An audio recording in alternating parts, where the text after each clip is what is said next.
Last week's earthquake in Southeast Asia hit the region hard in places like Thailand and elsewhere, but especially in the epicenter of Myanmar.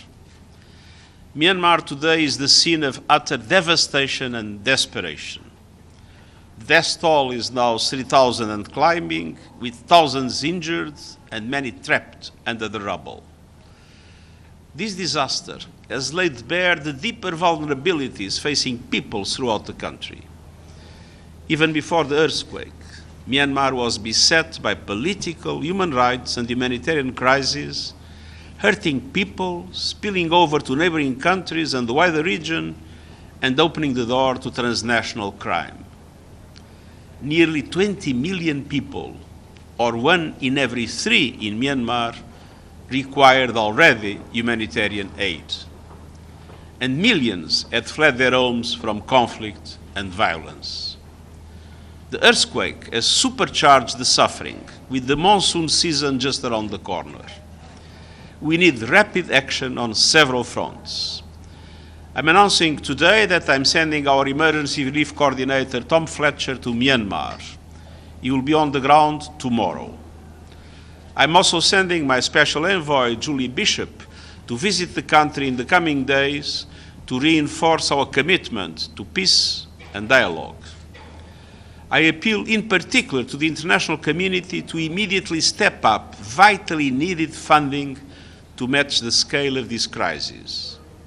I appeal for rapid, safe, sustained, and unimpeded humanitarian access to reach those most in need across the country. And I appeal for every effort to transform this tragic moment into an opportunity for the people of Myanmar. I welcome the announcement of temporary ceasefires. This is essential to help aid flow and let rescuers do their jobs. But an end of fighting must quickly lead to a beginning of a serious political dialogue and the release of political prisoners. Specifically, an inclusive political process where all the people of Myanmar feel represented. As communities across Myanmar unite in grief, it is also time to unite behind a political solution to end the brutal conflict.